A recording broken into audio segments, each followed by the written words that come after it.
This, if you remember, is the first gen Amazon Echo Buds. It was a commercial success, but at the same time, it was also quite forgettable, from a technical standpoint anyway. Sure, it showed a lot of promise with the whole Bose borrowed tech, and I really liked the whole concept of things, but the mostly negative reviews from all throughout the industry meant that this was quickly forgotten, and rightfully so, especially when you compare it with the competition of the time. But that was last year, and today we have this, the Echo Buds version 2.0. And this time around, Amazon basically rehashed and nipped and tucked almost every aspect of these earbuds, dropped the whole Bose collab, and even had the guts to raise the price by quite a bit. So are all these changes, and we'll find out in a second, enough to win us over this time around? If you're curious, let's find out after these messages.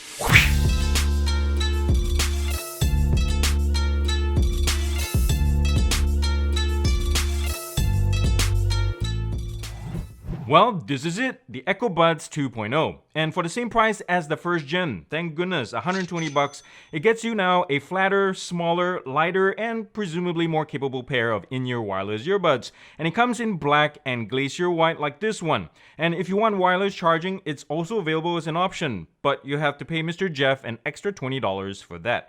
Among the biggest change though is the whole active noise cancellation chipset, doing the noise suppression for phone calls and pass-through mode and all that. It's not Bose tech anymore like the first one, and I'll talk about whether that's a good thing or not in a bit. Battery life is rated at 5 hours with active noise cancellation on and always listening Alexa. So basically you just have to say the Alexa hot word anytime without pressing a button, followed by a command, and then she initiates. In my experience though, Alexa only really thrives in the Amazon ecosystem, obviously, like ordering things and controlling the Amazon products. But if you really want to use this as a good, pure assistant of yours, yeah, you're probably better off with Siri and Google Assistant. In the real time though, I've managed to pull maybe about 4.25 hours with all of that on and the volume set at 65%.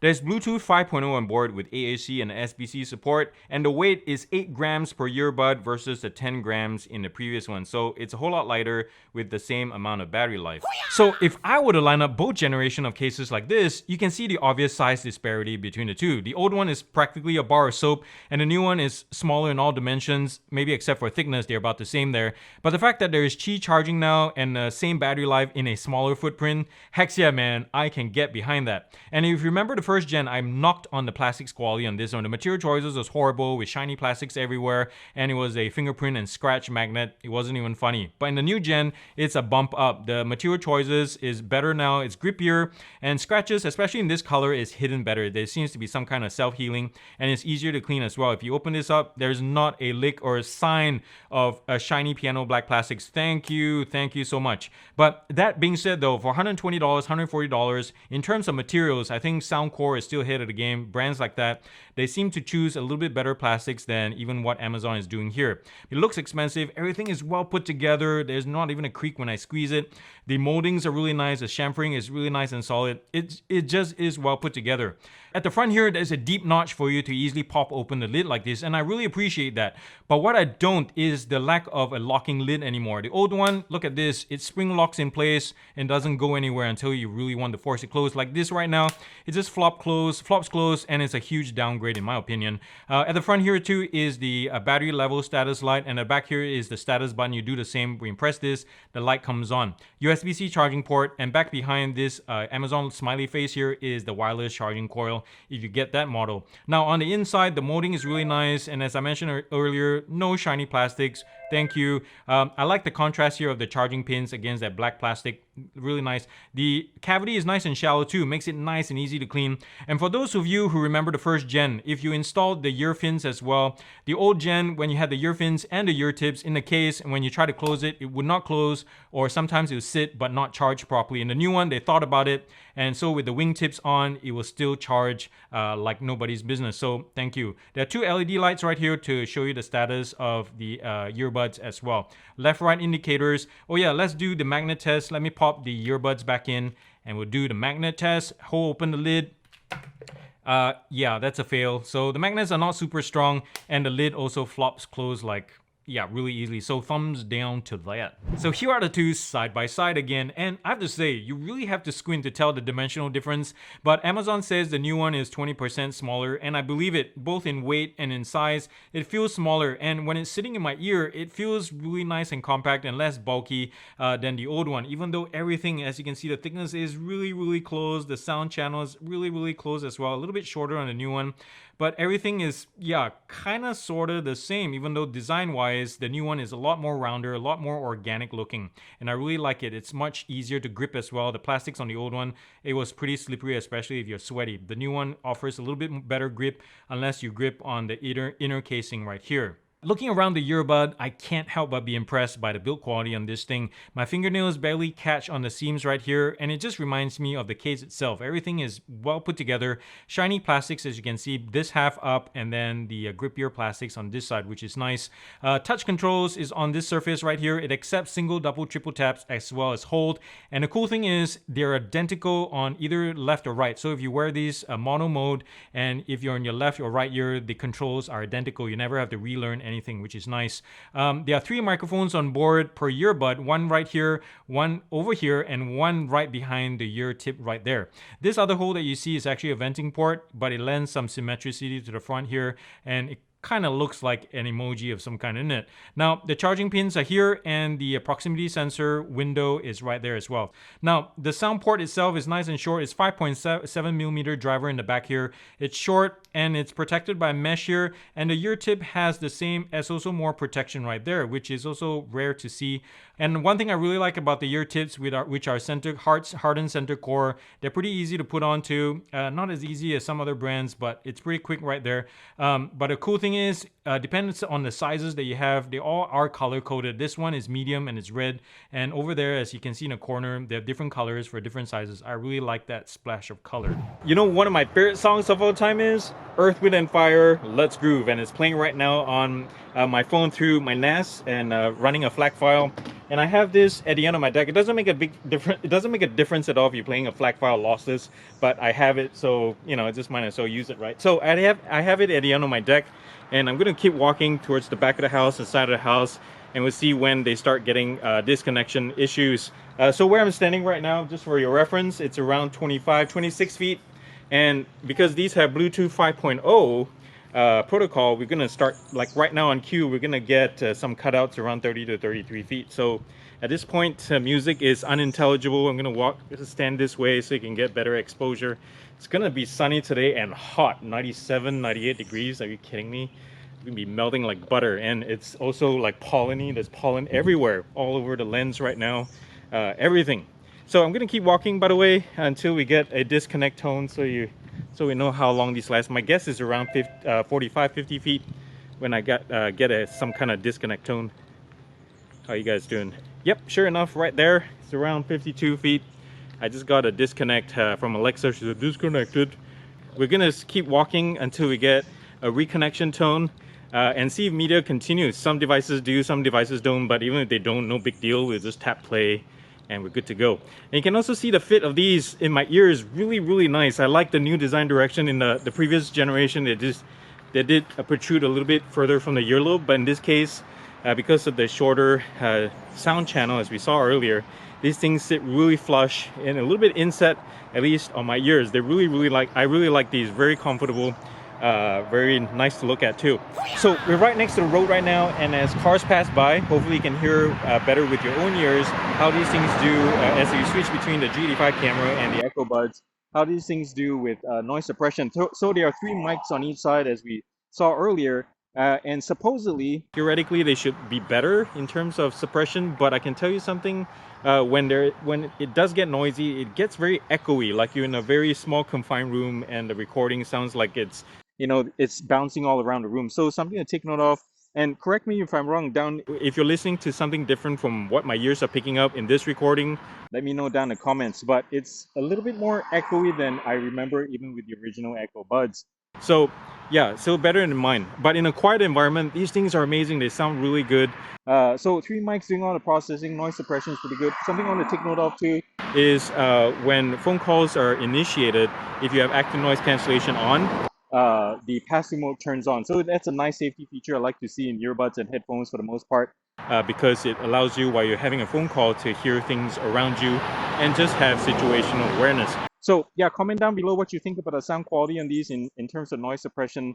And yeah, let's head back to the studio. So here we are in the Amazon app, and to access the Echo Buds, you need to drill down into your Amazon devices, and you come to this screen. And so this is the main screen where you do a lot of the settings and changes and such. And at the top here, you see the battery level. You can see that the left side is a little bit lower, only because I was using this for filming a lot more on the left side. But in terms of differences between battery levels, they're kind of close, much better than the previous generation. It's about 1 or 2%, so that's pretty good. Here you see where you can turn on active noise cancellation and pass through and such like that, and also disable it altogether. This is the only place where you can turn it off altogether. On the earbuds, you can cycle between ANC and pass through, but not turn it off, which is kind of interesting. And here you also can turn on and off Alexa always listening if you want to save battery and bump up a couple of hours of battery life. And right here under customization is where you can, it's pretty customizable now too. You can customize a bunch of controls. For single tap, the only thing you can do is turn it on and off, disable it. But for the others, you can really customize it quite granularly, and I really appreciate that. So long hold especially, you can do a whole bunch of other stuff. And really, you can pause the screen and look at what the options are. But there's a whole bunch of them. Equalizer 3-band, it's something, I guess. And especially also right down here, when you first launch or set up the earbuds, you will start this hearing test, or basically the fit test. It will play some sounds through the earbuds, and it will see if there's any noise escaping, and it will say, oh, you might want to try a different wingtip or ear tip, and go from there. There is also another part I saw earlier about working out. Yes, you can set up a profile, and I thought there might be some kind of hidden feature in terms of like tracking. There's location tracking or some kind of heartbeat sensor or whatever in the earbuds, but not. It's actually using the app, so it's just kind of pairing the earbuds to listen to tunes, and then using the app to track your fitness.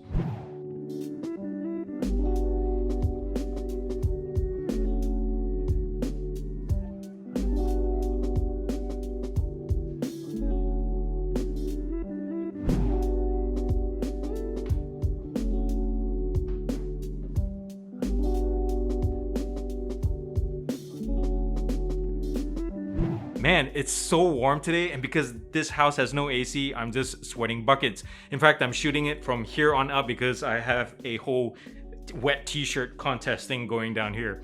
But anyways, I'm gonna start with the negatives this time and get that out of the way, because if you hear something that you don't like, you can always skip the rest of the video and I don't waste your time. My first issue is with the sound quality, and in the mids especially, it sounds really muffled. In fact, this is the same problem from the first gen. The first gen had issues with muffled sound from the low, mids, and highs, but at least they've improved on the lows and highs in this case. But the mids still sound so muffled with low voices or low vocals and some instruments. When I use the test song from Raiders of the Lost Ark theme song, I can't hear the reeds, for example, and certain instruments. I just struggle to listen to it. So I'm not sure why Amazon did this. It always sounds like there's extra foam in the sound chamber or something. The other thing too with the sound quality, and the same problem from the first gen, is these earbuds as a whole lack amplification. So when I listen to the same song on, say, a Soundpeats T2, I can listen to 50% volume, but to hear the same volume on these Echo Buds, I have to crank it up to, say, 75-80%, and that says a lot. Now, there are a couple of items that I feel there's room for improvement, especially through firmware updates, so I'm not going to put them in the negatives as of yet, and we'll see what happens. And the first one is the active noise cancellation. Sure, this thing is a night and day difference from the first gen to the second gen, but when you compare it with other devices in the same price range, the $120, $150 range, or even slightly cheaper too, most other devices perform a little bit better than these, especially when they're exposed to sudden loud noises. On these ones, I'm not sure if it's the Realtek chip or whatever, it's slightly slower to respond. So what I'm saying is there is room for improvement. So Amazon, if you're listening to this, maybe a firmware update can fix it. The next one is also related to ANC, which is there's a slight teeniest sibilance that I can sense when the ANC is on. When nothing is playing, there's a slight hissing noise, and some of you may be bugged to death by that. So I thought I'll mention it and bring this up, and Amazon, if you're listening again, maybe try to fix that as well. Alright, let's move up to my favorite things about these earbuds. And number one is the natural sounding pass-through mode. This is one of the best that I've heard so far without being grating or unnatural and just harsh. These things sound natural, like someone is actually whispering in your ear at the right volume. You hear what you need to hear and without being like yelled at or something. And these things are really nice, and it's a lesson on how it's done. Another piece that I enjoy a whole lot more now is the design. This thing has shrank in all the right dimensions, it looks good, the case is more pocketable, the earbuds are more compact and discreet, and can be worn for more hours on end without being an issue. Compared to the first gen, these things are like a night and day difference. With the version 2.0, it's like wearing marshmallows in your ear, and not the large ones either, it's like those little Swiss Miss chocolate packs, little tiny ones. And the last one is the color-coded ear tips. And I have to admit, this is a little bit shallow on my part because most of us are just gonna forget about the rest of the ear tips once we find the right size. They're just gonna go back in the packaging and never see the light of day again. But I love there's a splash of color. I like putting these out just to look at them. It's just a, it's just a sign of hope. Like Amazon is so strict and mythological all the time, and there's a splash of color and fun. So I think we can safely say that Amazon going completely in-house to develop these Echo Buds was definitely a good move, especially in this case with the sound quality, the active noise cancellation, and the design being quite effective. The price though, that might hold some of us back because this thing, especially the price for, depends, $130, $150, it pits it directly with the cheaper, just as capable, and soon to be launched Pixel Buds A series that cost $99. So at the end of the day, it depends, I guess, if you're cross-shopping between always listening earbuds. Depends on what ecosystem you want to live with. There's the AirPods for Apple, which retails for a whole lot more. And then we have the Pixel Buds for Google, and then the Echo Buds for Alexa. And I guess there's also Samsung Buds for Bixby. Technically, I would say Amazon deserves a round of applause. I'm super impressed with how much they pushed themselves for the second gen. So kudos to them. And if you want to check it out, I suggest you do so. The price is a little bit high, but it's finally competitive. And I guess if you buy it and don't like it, and since you're buying this from Amazon, you can return it. So with all that said, I want to give the Amazon Echo Buds 2.0 a gear up score of 8.3 out of 10. And this is how I broke it down to get to the final score. If you have any questions or issues about it, feel free to comment down below. Right there. Well, that's all I got, guys. I'm so ready to be done with this heat, but please come back next week for a couple new episodes. I'm doing 2 now, or as best as I can per week. At the beginning of the week is news, and on Fridays is reviews. And so if you haven't already, also please consider subscribing to this channel. I would really appreciate your help. I'm trying to get to 10,000 subs, but lately the number has kind of like lost its momentum a little bit. So please help me get there and beyond that, so that'd be super awesome. So mash and kill the button down below, tell friends and family about it. And also, if you're financially able to, please visit my Patreon page down here where you can buy me a cup of coffee or tea or something. We have a new Patreon, by the way. We have Sean right there along with Barbecue Jones, 2 of my supporters, and you can have your name or shout it out right here if you do the same. Remember, thumbs up if you like this video and comment nicely down below. Thumbs down. Thumbs down to the deer, the female deer that I met down by the river yesterday. We were having a staring contest literally for like 3 minutes plus. 3 minutes plus, I was just staring at her. She was staring at me back. I was like taking pictures and such too. And finally she blinked and she ran away. I was like, what the heck? I need some verification that I won the contest, but she ran away like a sore loser. So what's up with that? So thumbs down to the female deer from this area in my town. If you know her, please tell her to come back and at least acknowledge that I won the contest. Yeah, you don't start something you can't finish is what I say. Anyways, that's all I got, guys. Remember to do something nice and kind for and loving for somebody in this world. Have a great weekend, and I love you guys, and I can't wait to see you next time. Peace out. Adios.